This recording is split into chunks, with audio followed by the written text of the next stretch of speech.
Përshëndetje të gjithëve, miq të Kinotekës, mirë se erdhët edhe sot në këtë të mërkur. Do të jemi së bashku me shumë sugjerime filmash, librash edhe me të ftuar interesante. Gon, përshëndetje koleg. Thash se më harrove Viola, me kaq shumë gjëra sa do ishe së bashku. Përshëndetje Viola, përshëndetje miq të dashur të Radio Sol dhe të Kinotekës në Sol, por I takohemi sërish edhe këtë javë me shumë gjëra, siç e dini ju, Kinotekë në Sol I ka të gjitha. Dhe me që kemi të gjitha, premtojmë që do argëtohemi shumë edhe në këtë puntat. Megjithatë, do të nisim me njëherë me ngjarjet më të rëndësishme që kanë ndodhur në 12 mars dhe do të nisim me ngjarjen e parë që I përket vitit 2002, filmi animuar Ice Age me regji nga Chris Wedge dhe Carlos Saldana, me zërat e Denis Leary dhe John Leguizamo. Leguizamo, lexova mirë këtë? Shumë mirë, sepse duhet të jetë me origjinë italiane ky tipi. Okej. Jam në rregull, jam në rregull. Ne tani doni një duar trokitje, po çunat si kemi këtu. Po s'ka gjë, s'ka gjë. Jemi okay, vazhdojmë te ngjarja e radhës. Mirë. 12 mars, I vitit 2012, The Hunger Games me regji të Francis Lawrence dhe aktor Jennifer Lawrence shfaqet premier në Los Angeles. Shkojmë tek ngjarja e radhës që I përket vitit 2023, në çmimet Oscar fiton Everything Everywhere All at Once, filmi më I mirë, regjizori më I mirë, për Daniel Kwan dhe Daniel Scheinert. Okej. Jepi më korrigjo. Ky tash I tipi është me origjinë gjermane. Ai ishte italian, ky është gjerman me origjinë. Daniel Scheinert. Okej. Daniel Scheinert. Gjojeni si e tha e goni, kështu ishte e sakta. Dhe patjetër pati edhe çmime të tjera të cilat u shpërndan në këtë ceremoni, megjithatë për filmin Everything Everywhere All at Once ishte një nga më të vlerësuarit në atë kohë. Shumë vërtet. Ishte një film I vlerësuar në Oscarin e vitit 2023 dhe bëri goxha bujë ndërkombëtare. Edhe me që jemi te filmat, besoj dhe ju e dini shumë mirë që është momenti që ne të sugjerojmë tani 5 filma edhe 2 libra, sepse ne I kemi të gjitha këtu në Kinotekë në Sol. I përmendim pak shpejt e shpejt Dumb and Dumber I vitit 1994. Vazhdojmë me Superbad I vitit 2007. The Hangover I vitit 2009. Vazhdojmë me Bridesmaids I vitit 2011. 21 Jump Street I vitit 2012. Dhe të flasim pak shkurtimisht për secilin prej tyre, do nisësh ti apo ta nisun? Fillo me parin. Tek Dumb and Dumber është me regji të Peter Farrelly. Kjo komedi e çmendur tregon dy shok pikërisht edhe shiko, komedi zakonisht nisin shumë me dy shok. Po jo vetëm, po është tipike kjo me dy shok. Më të madhe krahas. Harry dhe Lloyd të interpretuar nga kush tjetër, nga Jim Carrey dhe Jeff Daniels në një udhëtim kaotik për të kthyer një çantë të humbur. Filmi u bë një hit masiv dhe fitoi mbi $247 milion në box office. Performanca e Carreyt e konsolidoi atë si një nga aktorët më të mëdhenj të komedisë në vitet 90 edhe gjatë kësaj kohe që flasim vazhdon të jetë I tillë. Dumb and Dumber është vlerësuar për humorin, batutat që ende citohen nga fansat. Filmi krijoi një seri duke përfshirë një vazhdim dhe një prequel. Kombinimi I absurditetit me një ndjenjë të sinqertë miqësisë e bën këtë film një klasik të padiskutueshëm të komedisë. Vazhdojmë tek I radhës Superbad I vitit 2007 me regji të Greg Mottola, një komedi adoleshentëve që tregon dy miq të ngushtë, Seth dhe Evan, të cilët përpiqen të organizojnë një mbrëmje epike përpara se të ndahen për në universitet. Filmi u vlerësua për humorin e tij të mpret dhe skenaristin Seth Rogen, I cili e bazoi pjesërisht problemet e mia me sën dhe shën vijojnë edhe në këtë sezon në përvojat e tij të rinis. Fitoi mbi $170 milion në mbar botën dhe buxheti ishte tërësisht modest, vetëm $20 milion. Ne nuk do të na dukej aq modest, po ti kishim megjithatë. Superbad ndihmoi në lancimin e karrierave të aktorëve si Jonah Hill, Michael Cera dhe Emma Stone. Shumë nga batutat dhe skenat e këtij filmi janë bërë legjendare në kulturën pop dhe është po ashtu një nga komeditë më të dashura të brezit të ri për kombinimin e humorit absurd me një ndjenjë të sinqertë, miqësie edhe në këtë rast. Nuk mungon në filmat komedi ndjenja e miqësisë. Madje është një nga, po themi, ato që e prodhojnë edhe humorin. The Hangover I vitit 2009 me regji të Todd Phillips, një grup miq zgjohet pas një nate të çmendur në Las Vegas. Pa kujtesë, nuk e di. Tani që përpiqem të rikthej në kujtesën time nëse ka pat ndonjë natë të tillë, mundet këtë pasur. Nuk I tregoj të gjitha. Nuk I tregoj të gjitha. Mirë.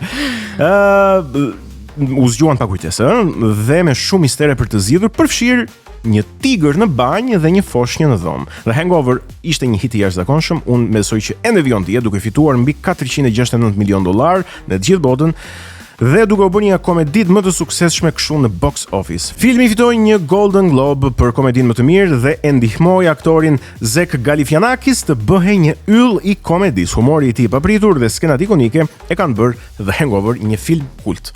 Vazhdojmë të radhës Bridesmaids i vitit 2011 me regji të Paul Feig, një komedi e suksesshme që theu stereotipet e komedive të dominuara nga meshkujt. Bridesmaids ndjek një grua të paqëndrueshme emocionalisht teksa përpiqet të organizojë dasmën e shoqes së saj më të mirë. Filmi fitoi mbi $288 milion në box office dhe u bë një fenomen kulturor. Ai ishte një nga të paktët filma komedi që mori nominime për Oscar për skenarin dhe aktoren dytësore Melissa McCarthy. Bridesmaids rishkroi rregullat e komedisë dhe hapi rrugën për filma të tjerë me protagoniste gra. Shumë skena, përfshirja të avionit dhe provës së fustaneve, ajo prova e famshme e fustaneve, bëhen patjetër legjendare dhe qëndrojnë dhe i rezistojnë kohës dhe viteve, dhe po ashtu është një nga komeditë më suksesshme dhe më të vlerësuara të dekadës së fundit. Edhe shkojmë tek filmi i fundit, sugjerim për sot 21st Jump Street i vitit 2012 me regji të Phil Lord dhe Christopher Miller. Dy policë të rinj, po patjetër, po si mund të mungojnë dy policë në një film komedi? Të interpretuar nga Jonah Hill dhe Channing Tatum, futen në mbulim si nxënës të shkollës mesme, patjetër se janë policë, nuk mund të mendojnë më shumë se aq pra, për të zbuluar një rrjet droge. Filmi ishte një sukses i jashtëzakonshëm, duke fituar mbi $201 milion globalisht me një buxhet prej vetëm $42 milion. Ai u vlerësua për ndërthurjen e aksionit dhe humorit, si dhe për kimin mes dy protagonistëve, shumë e rëndësishme në një film komedi. 21st Jump Street ishte një ribërje e serialit viteve 80, por u kthye në një hit modern me një qasje të freskët. Ai pati një film tjetër, pra, të suksesshëm, 22 Jump Street ose 22nd, tamam që t'jemi të saktë me anglishtën, Jump Street, që gjithashtu pati sukses. Dhe vazhdojmë tani tek sugjerimet e librave. Kemi përzgjedhur patjetër disa libra të cilët vlen të rilexohen nëse tashmë i keni pasur në duart tuaja. Do qëndrojmë tek letërsia shqipe. Tek letërsia shqipe i ka të gjitha, duke përfshirë edhe satirën edhe humorin. Dhe sikurse ju e keni vënë re, në fakt në Kinotek shpeshherë përzgjedhim libra që përkasin autorëve shqiptar, sepse besojmë tek letërsia shqiptare. Kështu që menjëherë pa humbur kohë, Shkëlqimi dhe rënja e shokut Zylo i vitit 1972 nga Dritë Roagolli. Dhe po ashtu kemi edhe filmi. Libri. Dhe libri tjetër, Doktor Gjilpëra i vitit 1924 nga kush tjetër veçse Faji Konica. Un po nis me të parin, Shkëlqimi dhe rënja e shokut Zylo i vitit 1972 rikujtoi edhe një herë nga Dritë Roagolli, një nga veprat më të njohura të shkrimtarit. Romani është një satirë që trajton me humor figurën e shokut Zylo, një personazh që kalon nga lavdia dhe pushteti në rënjen dhe humbjen e ndikimit në shoqërinë komuniste. Me stilin e tij karakteristik, Agolli krijon një portret të shoqërisë shqiptare të asaj kohe duke përdorur humorin dhe ironinë për të përshkruar absurdin e marrëdhënieve të pushtetit dhe ideologjisë. Ky roman është një kritik ndaj njerëzit dhe sistemeve që përdorin individët për interesat e tyre dhe që është i njohur për thellësinë e reflektimit dhe aftësinë për të paraqitur me mjeshtëri të metat e shoqërisë. Shumë e vërtet, dhe kemi bërë edhe në letërsi, në 8 vjeçare, në gjimnaz, sikurse edhe këtë librin tjetër, Doktor Gjilpëra, Faji Konica, vepra trajton jetën e një mjeku shqiptar i cili pas studimeve, po themi, kthehet në atë dhe ai përballet me sfida të mëdha për të kontribuar në përmirësimin e shëndetit të popullit shqiptar, duke u përballur me një realitet të vështirë të shoqërisë asaj kohe. Faji Konica përdor humor dhe ironi për të kritikuar kontradiktat e shoqërisë shqiptare dhe për të portretizuar personazhe që përpiqen të përshtaten me realitetin, por që nuk arrin të gjejnë një rrugë të qartë për këtë gjë. Vepra thekson dilemat e individëve të kulturuar, të mirë arsimuar në përballje me një shoqëri që ende nuk ka arritur të zhvillohet dhe të modernizohet siç është ajo e Shqipërisë vitit 1924. Doktor Gjilpëra është një kritike thellë e shoqërisë dhe një pasqyrë e idealizmit të këtyre personazheve në atë kohë. Dhe pa humbur kohë, tani do të shkojmë tek hapësira e parë muzikore për këtë të mërkur. Do të dëgjojmë White and Nerdy nga Weird Al Jankovic, ku më gjen, më e gon këto emra të vështirë për mua. Do qëndrojmë te komedia pra, edhe këto janë këngë komedi dhe satirë. Shumë interesante. Super, kështu që dëgjojmë këngën pavarësisht mënyrës se si unë e lexova.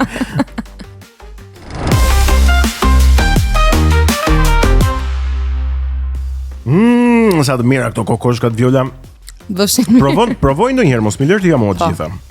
Hey, jemi rikthyer pasi dëgjuam hapësirën muzikore, dhe tani kam përshtypjen që do kënaqemi shumë sepse kemi të ftuar në studio një aktor, regjisor, muzikant. Nis edhe një herë. Jepi. Do ta nisësh ti më mirë? Jo, vazhdo ti.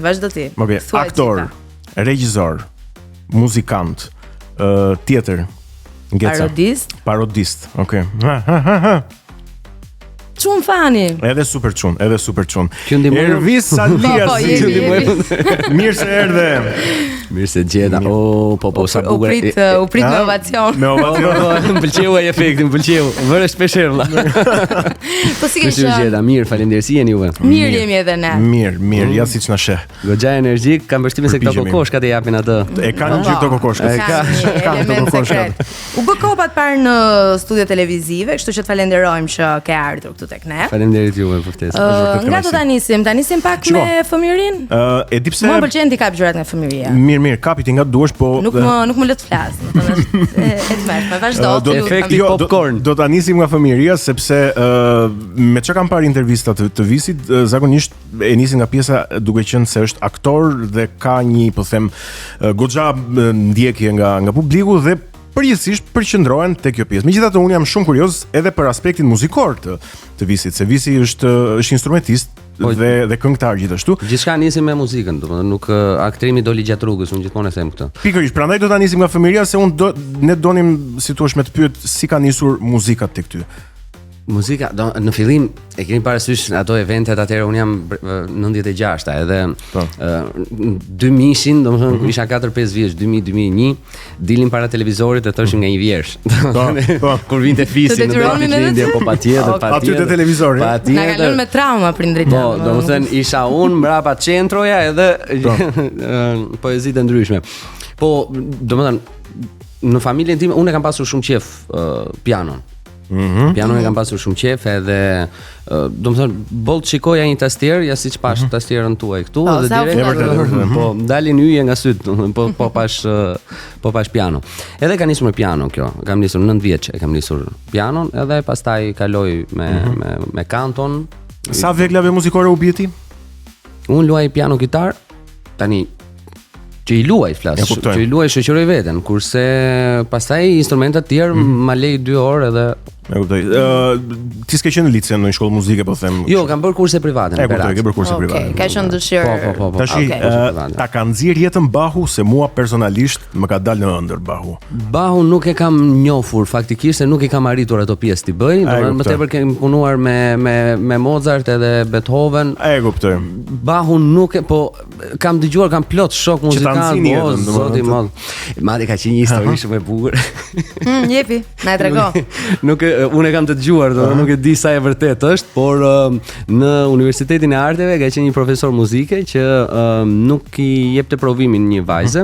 Edhe kjo është shumë e mërzitur duke diskutuar me të dashurin e vet që nuk më jep provimin ky pedagogu etj, po do të shkoj unë kap. Ajo nuk është se tha kaq thjesht ky pedagog.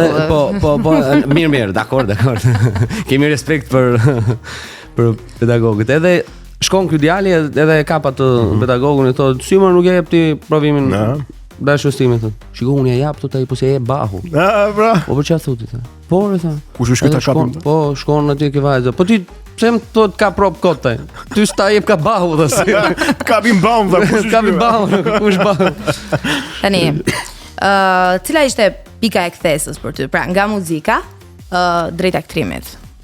Shiko, u pas, domethënë që ta vazhdoj pjesën e mënyrës se si nisi. Domethënë nisa me piano dhe në klasën e 4, isha diku 10 vjeç, bëj një konkurs në mes shkollave fillore. Edhe unë isha nxënës që mësoja dhe më thot Zysha që do shkosh ti të marrësh pjesë në këtë konkurs. Ti thash të përfaqësosh shkollën, të shkosh ditë këndoj thash. Ditë ditha. E dinte ajo. Ditë edhe më çoi aty tek kjo dhe unë fitova çmimin e parë. Kur fitova çmimin e parë aty, normalisht ishte një shtys për të nisur të merrja leksione kantoje. Ndërkohë, domethënë 2 vite më vonë, kam përshtypjen, 1 vit më vonë, nuk e di, bëj një konkurs për interpretimin e poezive. Dhe aty fitoj prapë çmimin e parë. Dhe në momentin që fitoj çmimin e parë, mban mend poezinë? Jo. Sa keq. Ka kaluar shumë kohë. Jo, shumë kohë. Mos e dha aq të vjetër nuk jemi tash. Kanë kaluar ca kohë. Okej, mirë. Por që fitova çmimin e parë dhe domethënë ky çmimi ishte prap një lloj stimuli, një lloj shtyse që unë të vazhdoja të merrja leksione edhe për aktrimin. Pastaj u futa në estradën e fëmijëve le themi të Beratit, edhe bënim këto koncertet, këto gjërat në Pallatin e Kulturës. Se kurioze jam. Si është jeta kulturore në Berat? Se jam kurioz edhe unë tash. Tani që mendoj. Jam kurioz për Beratin. Jo, atje bëhen shumë aktivitete. Domethënë Berat me që kemi parë gjithë, domethënë bëhen shumë aktivitete, kanë ardhur plot artistë, edhe unë kam qenë pjesë e tyre. Kjo është për eventet, le të themi që bëhen jashtë, kurse për pjesën e teatrit fatkeqësisht nuk është atje ku duhet. Megjithatë si e përjeton ti rikthimin? Momentin që shkon nga Tirana, lë këto skenat e teatrit këtu apo rrjetet e tua sociale ku je shumë aktiv me video të ndryshme dhe shkon në Berat, në qytetin tënd të lindjes, qytetin që të rriti. Berati ka ndryshuar shumë dhe është punuar shumë për Beratin edhe domethënë është kthyer në top 3-shën e vendeve më të vizituara. Turistike. Po, vende turistike edhe më pëlqen që e shoh plot Beratin, më pëlqen që e shoh me njerëz të huaj që kanë kuriozitet ta shohin aty qytet që unë kam lindur dhe jam rritur. Unë gjithmonë e kam përdorur, e kam pasur si thua si një lloj terapie këtë që gjithmonë kthehesha në bazë. Domethënë kthehesha gjithmonë në kujtimet e fëmirisë që të gjeja veten dhe të gjeja rrugën ku doja unë të shkoja. Domethënë sa herë unë humbisja rrugën qoftë profesionalisht, qoftë edhe si njeri, domethënë se të gjithë kemi ato ulëngritjet tona. Gjithmonë rikthehesha në Berat, rikthehesha ke ato rrugica, rikthehesha ke ato shtëpitë vjetra, rikthehesha ke njerëzit fatkeqësisht jo, sepse se s'ka ngel me njeri, e kuptoj s'ka kur rikthehesh, s'ka kur rikthehem nga ato. Ne po sheshim se nuk qajmë dot, por realisht është fatkeqësi kur e mendon se në çfarë gjendje kanë përfunduar disa prej qyteteve më të mira për zhvillimin e Shqipërisë. Por që gjithmonë atje e gjeja përgjigjen. Në gjitha pyetjeve të mia kjo ishte. E ja të bëj një pyetje unë, të shoh a ja ke gjetë përgjigjen kësaj pyetjes. A ishte The Voice of Albania një moment që ti the me muzikën s'dilet gjithfundi. Kështu që po shkoj më mirë tek aktrimi, po provoj talentin tim tjetër. Jo, e di çka ka qenë, unë kam pasur një problem shumë të madh me kamerat. I kisha fobi, nëse të tjerët kanë pasur, po e di po tani ja të puth çik. Po jo, po nëse të tjerët kanë pasur thjesht problem emocione, unë kam pas fobi. Domethënë mua boll të më nxirë një sy kamere përballë, edhe unë mua më qepej goja, skuqesha, ulja kokën, nuk dia të lidh. Video e famshme, I wanna order a sandwich, pa dhe pastaj thua më sandwich. Po. Por nuk lidhja dot dy llafe të thjeshta, domethënë dy fjalë nuk I lidhja dot dhe e shifja vetin gjithmonë të isha pjesë e televizionit, por po kisha këtë problem. Dhe si mundet ta eskaloja këtë problem? Unë çfarë bëra?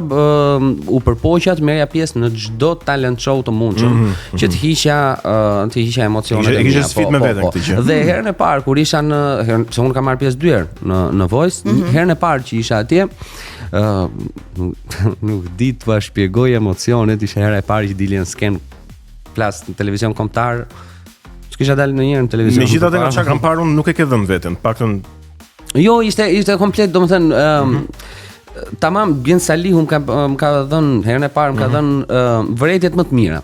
Domethënë që unë I dëgjoj sot edhe them vërejtjet më të mira, më të sakta më ka dhënë. Por më tha nuk ki detaj, më tha, dhe kur filluam kosherën pastaj ishim tek ABC-ja në fillim kur kemi nisur, edhe ishte edhe emisioni Suare I Jonida Sheut, që kishte edhe Gen Saliun aty pas 6 vitesh që kishte ndodhur kjo puna e Voice-it, edhe ishin të ftuar gjithë në si stafi I kosherës, ishin të ftuar atje.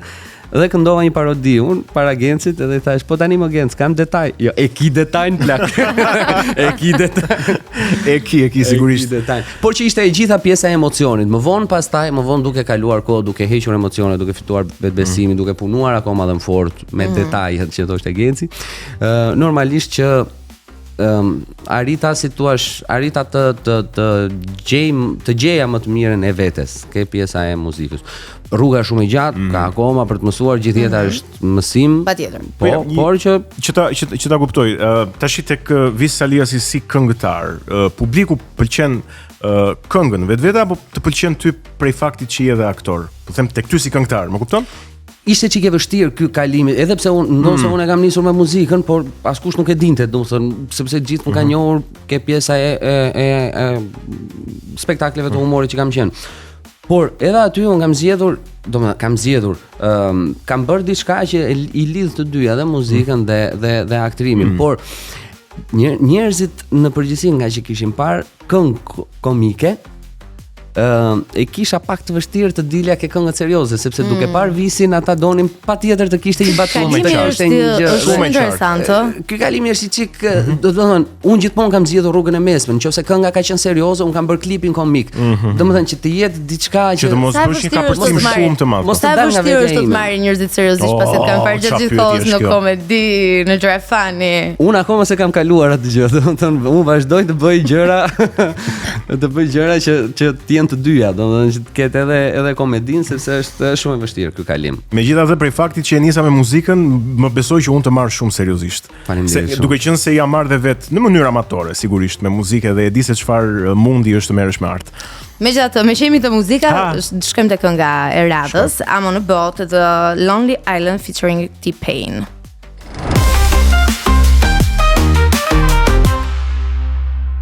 Mirë, jemi rikthyer në studion e Kinotek në Sol me Goni dhe me Visin për të vijuar bisedën. Tani të pyes Ervis, ke vendosur pjesë në teatr apo në ekran si regjisor? Çfarë ndodhi me Kukën? Lidhur me këtë. Isha bërë.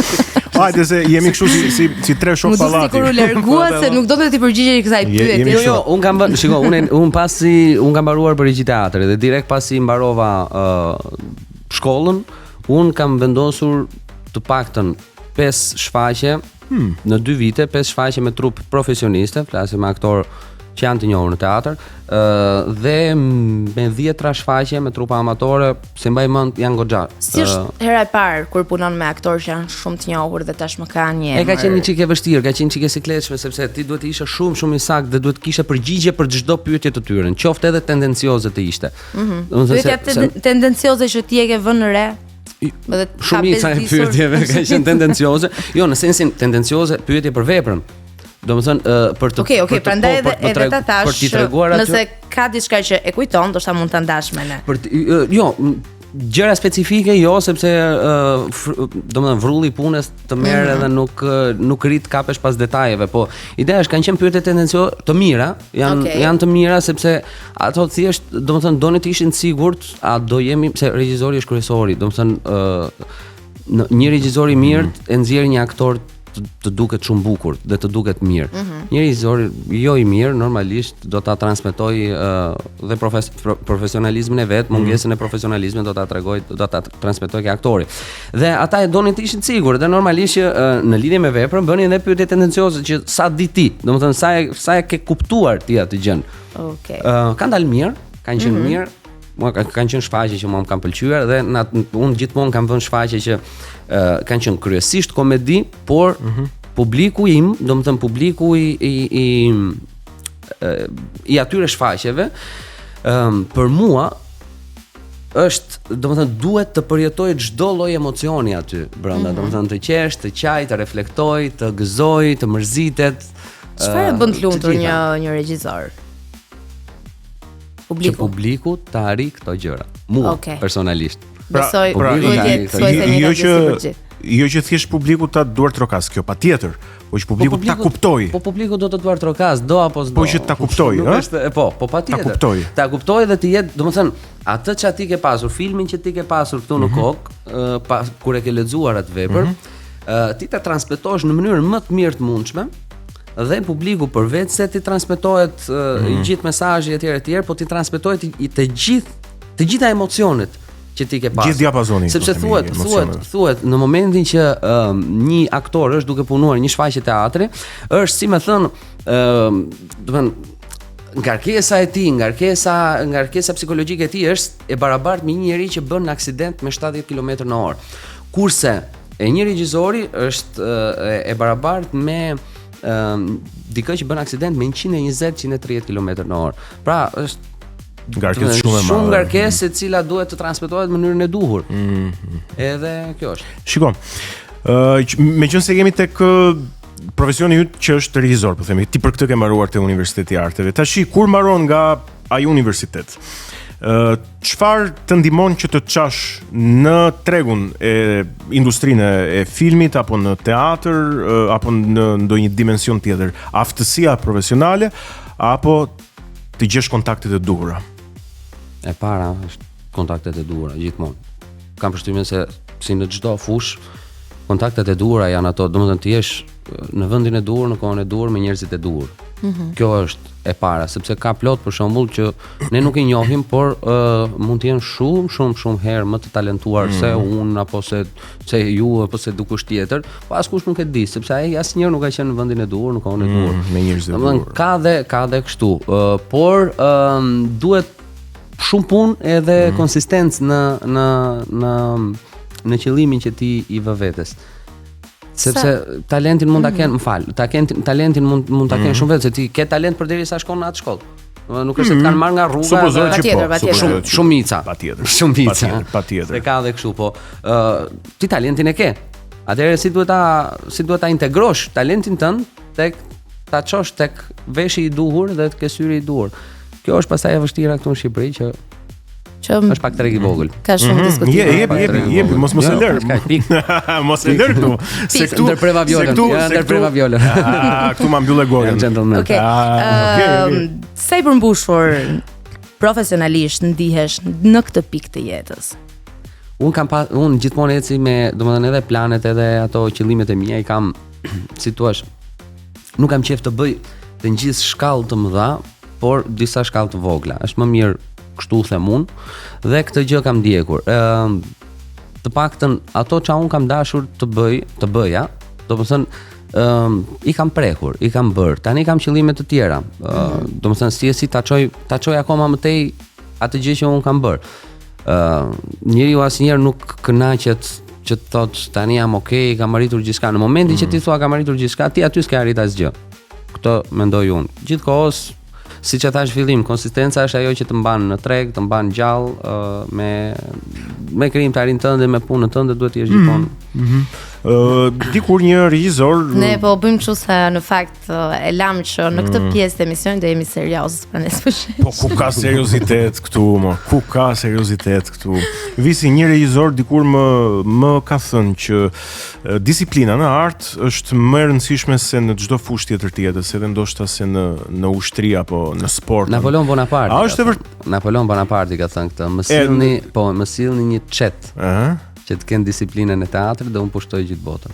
Domethënë e pyetja e parë, a është e vërtetë kjo? Ma konfirmove që është. Po çfarë do të thotë? Pse? Këtë unë s'kam qenë. Çfarë nuk kuptojmë me disiplinë? Nuk jam aktor, nuk e di se çfarë bëhet në teatr. Çfarë do të thonë kjo? Okej, po marrim parasysh që do bëjmë një shfaqje, jemi ne të tre. Okej. Tani në momentin që ne do bëjmë një shfaqje, ne nuk është se thjesht do bëjmë punën tonë dhe do ikim në shtëpi.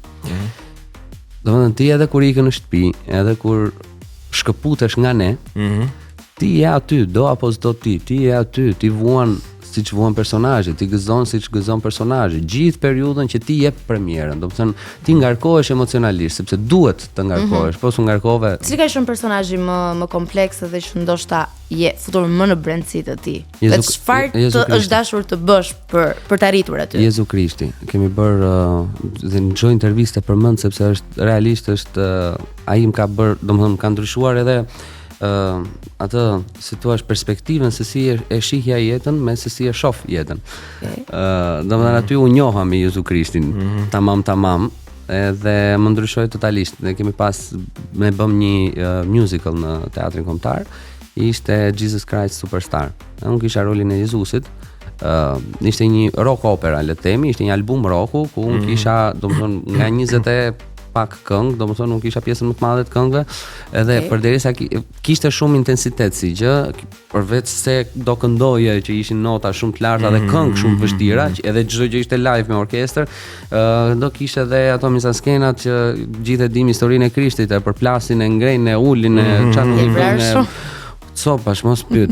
Edhe unë kisha një merak tjetër, domethënë do ta arija, ta mbaja, domethënë fillova stërvitjen, bëja kardio shumë se kisha shumë frikë, domethënë do ta arija dot apo jo. Cila ishte dita jote gjatë periudhës së këtyre provave, që ta kuptoj tamam atë hard working edhe disiplinën. Okej, dita jote. Zgjohesha në mëngjes, bëja vrap.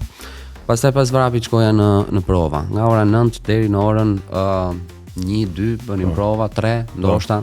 Nga ora 3 deri në 5 kishim pushim, që për mua nuk ishte pushim, sepse unë shkoja dhe lexoja gjithçka që kishte të bënte me Jezu Krishtin.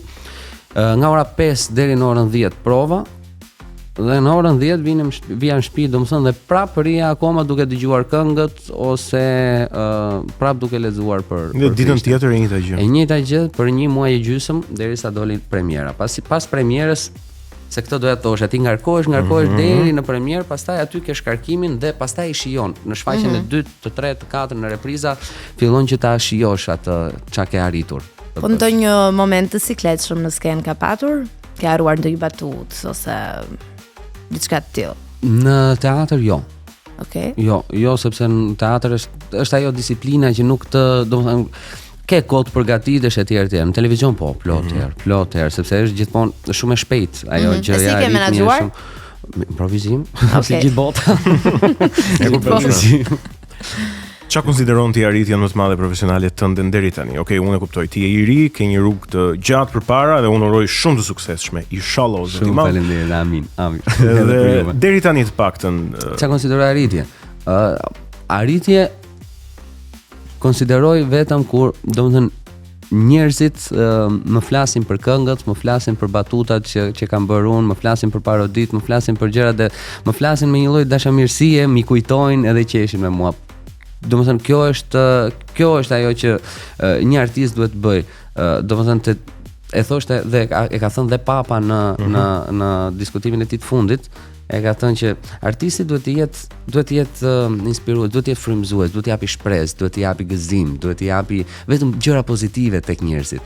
Qoftë edhe nëse ai bën drama ose këndon këngë dramatike etj, duhet ta japi shpresë, duhet të japi emocione të bukura ke njerëzit. Edhe kur unë shoh këtë feedback, këtë reagim, le të themi, nga njerëzit, këtu them që kjo është ja vleka, po. Respekte, faleminderit. Se ishte shumë emocionale si gjë. Surprizë çunave kjo. Të cilat asnjëherë kur i kërkojmë ne duart rokitje nuk i kanë gati, po në rast neve duhet t'ua kërkojmë. O çuna ku jeni, ku jeni derisa bie. Kam vështirësi se nga mënyra siç po flisë etj, ata e kuptojnë dhe dalin ti prit këtu është. I kemi çuna pra. Batuta më e famshme për të cilën njerëzit njohin më shumë. Kokla pirse. Si lindi kjo koklëpirse? Po, do përpiqesh ta bëj apo di ç'të bëj dot? Në Berat kemi pa, jo në Berat, po në gjitha rrethet, domethënë në rrethet e Shqipërisë, bullizmi ka qenë, domethënë ne më vonë morëm vesh ç'a ishte. Ne nuk e dinim që ishte bullizëm, po të gjithë kemi qenë bullizuar po. Po imagjino, un kam faqet me vri, me gropa, si thonë, mua më thoshin faqet çpuar. Po. Çfarë më thosh, faqet çpuar, ku dëgjon? Edhe un ndihesha shumë keq. Madje domethënë zitesha, filloja unë t'i kapja në një kështu llapusha, ku dëgjon, thoshin gjenim në një gjë dhe kjo ishte domethënë si më thën, ky ishte sporti, ky ishte aktiviteti ynë gjatë ditës. Tallesh me njëri tjetrin. E frikshme, shumë e keqe, po. Zakonisht më kanë tallur, nuk jam tallur.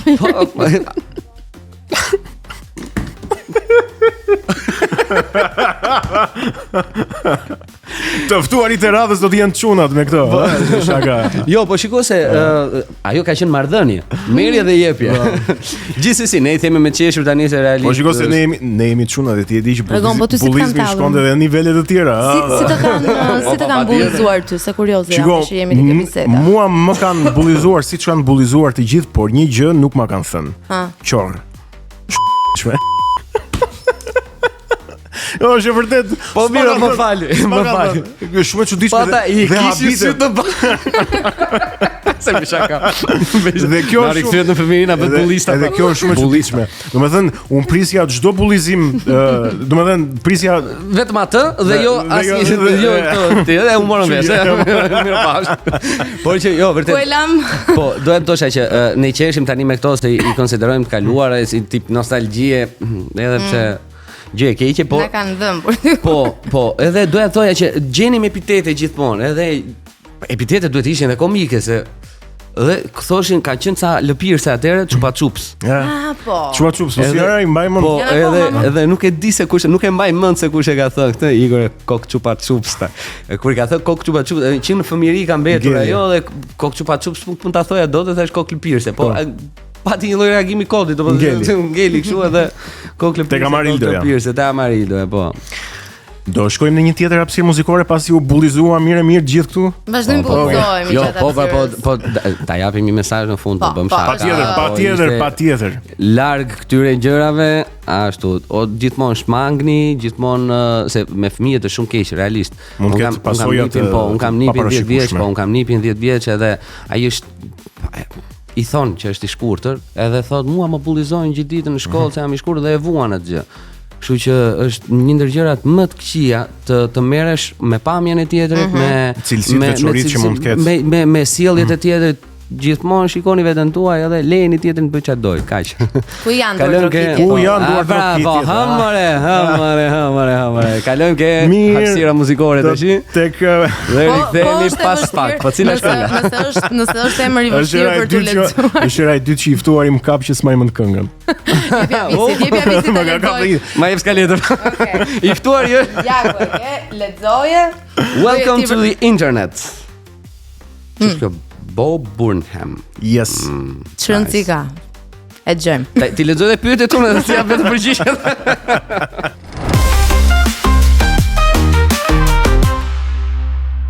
Ja, pra të dashur miq, u rikthyem në Kinotek në Sol. Kemi të ftuar Visa Eliasin, që jam unë. Do t'i bëj ca pyetje vetëm se pastaj do kaloj prapë në përgjigje. Po është emision, jo ndeshje futbolli. Okej, jemi rikthyer. Okej. Mbani frymë miq. Visa Eliasi, parodia. Si po shkon me Çeto. Mirza Kokoshka. Patjetër. Të kam thënë 100 herë. Kokoshka nga Cineplex. Të kam thënë 100 herë. Më thuaj herën e 100 herë. Merë frymthell, nxirë frym. Një nga teknikat që besoj aktorët e mësojnë dhe kanë kështu kardinale këtë pjesën e frymarrjes edhe të. Po. Frymarrja e 100 ushtrime të tjera që realisht bëjnë mirë. Parodia. Okej.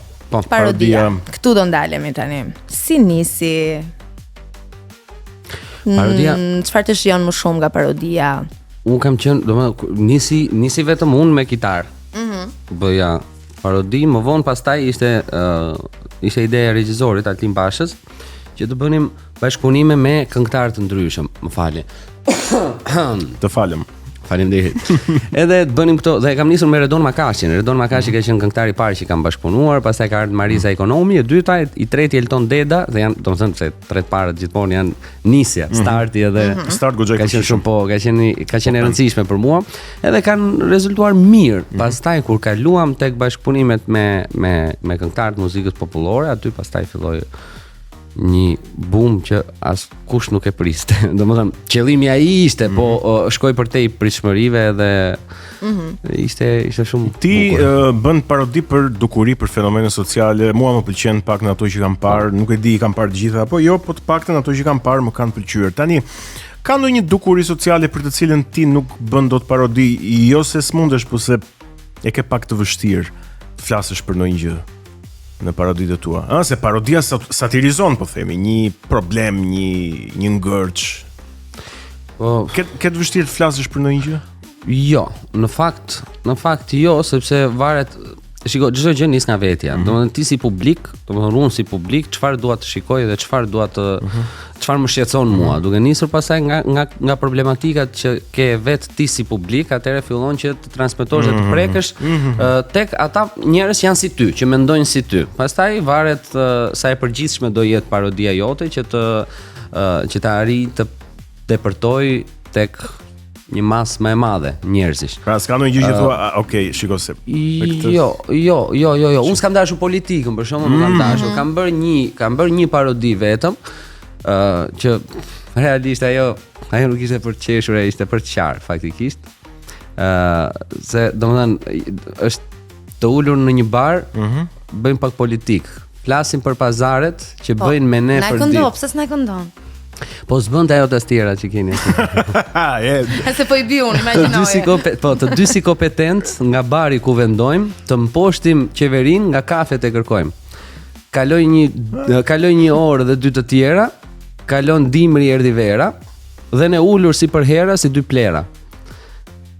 Kështu që po. Faleminderit. Edhe e doja se duke bërë këtë, duke ja treguar miqve të mi, pa e shpërndar, nuk e di e kam shpërndar, po jo, ka vite.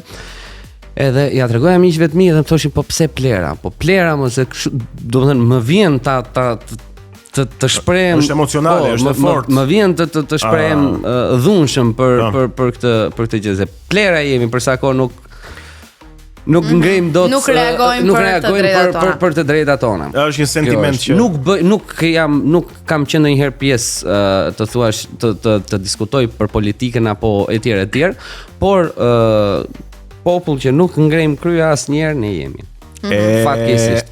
Tani, ti lëm këto diskutimet, mos të futemi në. Ishim ke parodia ne, ishim ke parodia. Po, okay, mirë. Unë të shkoj te tani parodia për këtë gjë flet, apo ja. Parodia e vetmja që kam bërë, më falni, e vetmja që kam bërë dhe kam përshtypjen se do jetë e fundit. Nuk kam qejf të bëj kështu parodi për politik. Përgjigja e pyetjes për çfarë ke të vështirë. Nga parodia do kalojmë çik tek memet, sepse ne jetojmë në një botë memesh. Edhe kur ekspozon imazhin duke bërë video si ato që ti bën, gjithmonë mund të ekzistojnë momente që të kthehen në meme që pushtojnë rrjetin pastaj. E bën ndonjëherë meme? Tani shumë herë. Po memja. Paure memja. Memeja e vitit, domethënë ka qenë në 2020-ën, kur u prish teatri. U prish teatri edhe ishte dita, domethënë u prish teatri në 4 të mëngjesit, në orën 7 u hapën kafet për herë të parë pas karantinës, edhe faktikisht duke parë rrjetet sociale, shifja vetëm njerëz që postonin kafja e parë pas kaq muaj. Ndërkohë që aty po prishej teatri. Po, ndërkohë teatri vate jo pun kishte vajtur në tokë, po ishin prishte themelet, po. Nëse shifja vetëm këto, domethënë që thoshin kafja e parë me tezen, kafja e parë me xhaxhin e etj, edhe u mërzita shumë faktikisht. Se thosha pse nuk reagojnë, vetëm shumë pak njerëz, domethënë që ishin njerëz të komunitetit që aktorë, regjizorë që flisnin për, domethënë reagonin për prishjen e teatrit. Dhe isha duke dalë aty para rënojave të teatrit, edhe më vjen një gazetare me mikrofon në dorë, thotë, në fakt nuk kisha në plan ta bëja një reagim me video. Ndërkohë erdhi ajo dhe thash, okay, po e them këtu ke mikrofonin. Dhe thash, ç'mendim keni dha për prishjen e teatrit. Tash nuk dua të merrem me këtë pjesë, tash do I lutesha qeverisë të mos mbyllte lokalet, mos mbyllte kafet, ama varja teatrit tash shumë si ai patrioti im nga Berati. Varja teatrit tash vetëm mos mbyllni lokalet. Këtë kaput ti jetë nxirë rrjeti, të shanë. O nuk di, u kapën, më masakro, më kryzuan, bën namin, domethënë a thu ti se si nuk e kuptoj, mund ta kenë kuptuar vetëm ata që më njihnin mua. Të ndaloj njëri në rrugë të kritikonte? Jo, deri këtu jo, por që domethënë vetëm ata që më njihnin mua fillonin po qeshnin. Se normalisht ironia ishte shtrirë në pedonalen e Tiranës aty, po gjithë të tjerë nuk e kuptuan. Edhe madje ishte edhe e bukur se kapeshin me çdo gjë, kapeshin me ato çka kisha veshur, kisha veshin këmishë të bardhë. Ironi me këmishën time, me flokët, me domethënë bullizëm. Se do kthehemi prapë te bullizmi. Dhe të them të drejtën e kam përjetuar një çik keq. E kam përjetuar një çik keq sepse unë nuk e dija thosha tash çfarë do bëj unë? Si do vej karriera ime tani? Si do shkoj karriera ime tani? Më mbyllën dyert. Edhe çfarë bëre si e superove si situatë? Çudia më e madhe 3 ditë gjatë. Formula. Ti thua ta ham turpin me bukë, futet në një gotë verë mbrapa tha një rregull. Ja ku jemi sot. 5 vite më vonë, sa I bi, 5 vite më vonë, edhe jam I kënaqur me çka kam bërë. Me që je I kënaqur me ato që ke bër, po të bëjmë disa pyetje të shpejta tani. Cili është personazhi më I dashur për ty nga ata që ke luajtur? Ata që kam luajtur. Tash parodin ka pasur, domethënë ata që kam nisur. Parodia është ajo që ma ha zemrën, domethënë po edhe Amarillo më pëlqen shumë. Okej. Tani, cili është personazhi? Edhe Ledion Liço. Edhe Ledion Liçon e kam shijuar shumë. Çka ke shijuar më? I sekondë Imitimin por imitimin, po. Ke imituar Ledion Liçon? Ledion Liçon edhe Eno Popin, po Cili nga të dy të ka pëlqyer më shumë? Me Ledion Liçon kam mundur të improvizoj më tepër. Ti nuk ikën pa na imituar Ledionin. Se më bëre kurioz se nuk e dia. Po diçka të thjesht më jo, mos I hyj shumë thellë personazh. Shumë thellë. Fillon emocione. Po kthyem këtej. Ikëm. Mirëmbrëma. Pasi pra, mirëmbrëma. Jemi rikthyer ti arbëri ke teze? Ë?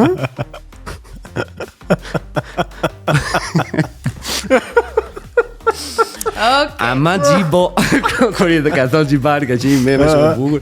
I thot Gjibani Ledionit, më shqetëson fakti, thot Ledion, më shqetëson fakti që Gjiboja po lëviz shumë, ndëroi dhe vendin. Jo Ledion ka pas, domethënë ishte thjesht për arsye teknike, nuk është domethënë ishte dritare hapa ti edhe I thot Gjibani, domethënë bënte korrent. Jo, korrent nuk bënte, po I thot gjën e vetaj. Se korrenti është ta kur hapen dy dyer, jo një. Sa inteligjent që je more Gjibani.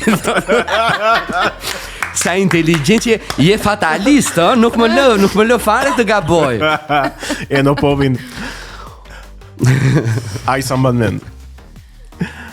Ja të dalin nga Ledioni. Di Ledion. Puto jeno. Mirëmbrëma nga Dancing with the Stars. Jemi këtu në Dancing në Top Channel. Valbona mund të japësh pikët. Valbona Selimllari. Bukur. Na kënaqe visi. Ore me që jemi një sekond që me që jemi tek imitimet. Në një imitim tjetër që ke bërë se... Ja, na imitoj një herë Gonin, a marrë në qash. Ja, Mëse të më pëlqen dhe shumë. Gazbardin e kam pas imitu shumë. Gazbardin,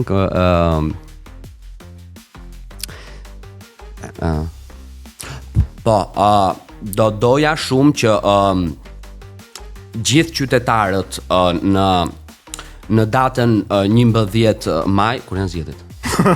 Kur janë zgjedhjet? 11 maj të Njep çik syzet la. Njep çik syzet, merri syzet. Njep çik syzet. Jepi. Që ta bëjmë tamam. Jepi. Do më thënë, I uroj, I bëj një thirrje gjithë qytetarëve që në datën 11 maj të shkojnë dhe të votojnë normalisht për Partinë Demokratike. E çfarë mund të them unë më tepër tani, merri syzet e klonse me ikës.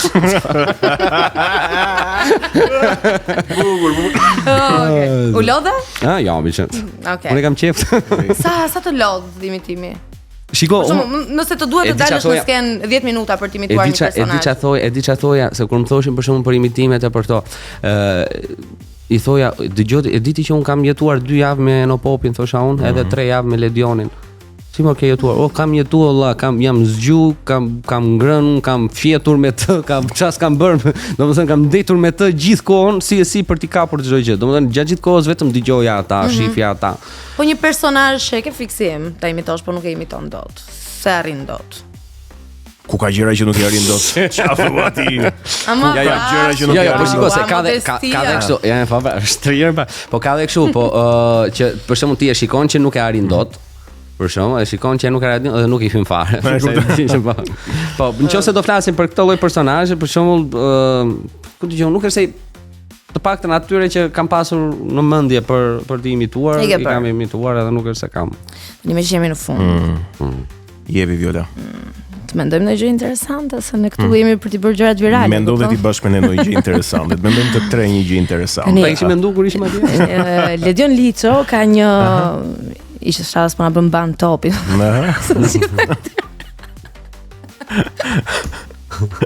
Ose mund të të ftojnë. Po. Ka një mënyrë tipike për t'i mbyllur mbrëmjet. Që është natën e mirë dhe paçi fat, thot një shprehje. Do e bësh ti mbylljen sot këtu te kinoteka? Po, për kinotekën. Ja. Kinotek. Okej. Po. Do doja që ta mbyllja me një shprehje që thot nëse ha të thon je shëndoshur. Nëse nuk ha nëse pi nëse halla do të kishte do t'i thoshim xhaxha, natën e mirë dhe paçi fat nga kinoteka. Kështu mbyllet edhe kjo Ne intervistë. do të rikthehemi për pak për sugjerimet tona nga Cineplexi. Uroj që ta keni shijuar gjithë intervistën se ne u kënaqëm shumë. Visalia, shumë faleminderit. Faleminderit juve. Edhe shumë suksese. Shumë faleminderit gjithashtu dhe juve. Faleminderit. Mirë.